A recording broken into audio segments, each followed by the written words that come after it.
Assalamualaikum warahmatullahi wabarakatuh dan salam Malaysia Madani. Apa kabar semua? Nama diberi Nur Batrisya Kaisara binti Muhammad Arbi.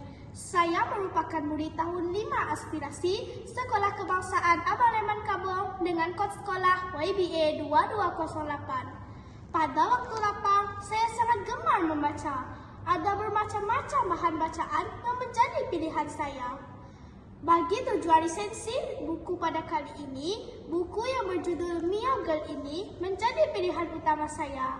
Buku ini ditulis oleh Nisa Othman, diterbitkan pada tahun 2020 oleh Bukiyut Sendirian Berhad dan mempunyai 122 muka surat. Ayo kita lihat fizikal buku ini pula.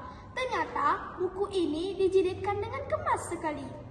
Meskipun agak tebal, dengan penjilitan yang kemas, membuatkan buku ini tidak mudah rosak. Malah, jenis kertas yang digunakan juga agak ringan. Maka, mudahlah untuk saya membawa buku ini ke mana-mana. Selain itu, gambar yang menjadi depan muka buku ini juga sememangnya cantik dan menarik. Bersesuaian benar dengan judul menjadi pilihan pengarang. Oleh sebab itulah, saya ibarat jatuh cinta pandang pertama sebaik melihat buku ini dulu.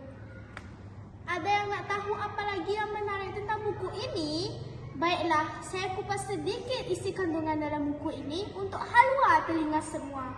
Manalah tahu, ada yang berminat hendak membacanya sendiri, betul tak?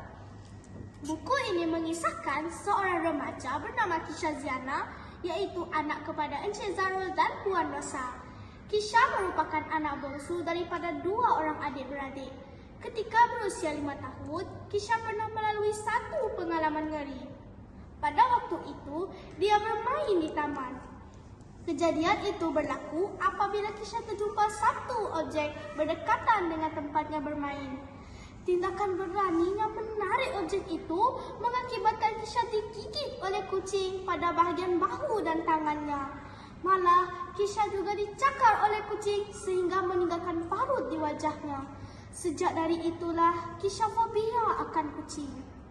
Nak dijadikan cerita, pada suatu hari ketika balik dari sekolah, hujan lebat turun tidak berhenti-henti. Sesampai di simpang jalan, Kisha terdengar suara kucing mengiau seakan-akan dalam ketakutan. Rupa-rupanya kucing itu ada di dalam kotak tidak jauh dari tempat Kisha berdiri. Kisha cuba berlalu pergi. Akan tetapi, niatnya terbatal apabila memikirkan keadaan kucing itu yang kesejukan dan mungkin kelaparan. Anak kucing berbulu putih itu memandang Kisha. Rasa kasihannya menebal terhadap kucing itu menyebabkan Kisha membawa kucing itu pulang ke rumahnya. Putih, begitulah nama yang diberikan kepada kucing tersebut. Sejak membela Putih, sedikit demi sedikit perasaan fobia Kisha terhadap kucing mula hilang. Kisha terus menjaga Putih. Kecintaan Kisha terhadap Putih menyebabkan dia leka dan mula mengabaikan pelajarannya. Sebagai orang tua, Puan Rosa tidak mahu anaknya menyesal di kemudian hari. Lebih-lebih lagi, Kisha mahu menduduki SPM pada tahun tersebut. Lantas teguran dan nasihat pun diberikan. Teguran ibunya itu telah membuatkan Kisha bertindak menghalau Putih keluar dari rumahnya. Tanpa disangka, keluarnya Putih ibarat pergi tak kembali. Putih ditemui mati dengan badan berlumuran darah. Kisha sekeluarga merasa sangat sedih. Jauh di sudut hati Kisha terdetik 1000 kata-kata yang tidak dapat diungkapkan dengan kata-kata. Menurutnya, jika dia tidak menghalau Putih keluar, sudah tentu hal ini tidak berlaku. Akhirnya, Kisha reda dengan ketentuan ilahi. Begitulah kesudahan naskah yang cukup istimewa ini. Banyak tarikan yang pasti membuatkan pembaca terpesona ketika membacanya. Sebagai contoh, saya sangat kagum dengan plot dan penceritaan dalam buku ini. Bahasa yang digunakan mudah difahami, santai, serta memberikan mesej dan pengajaran yang cukup banyak untuk kita jadikan panduan.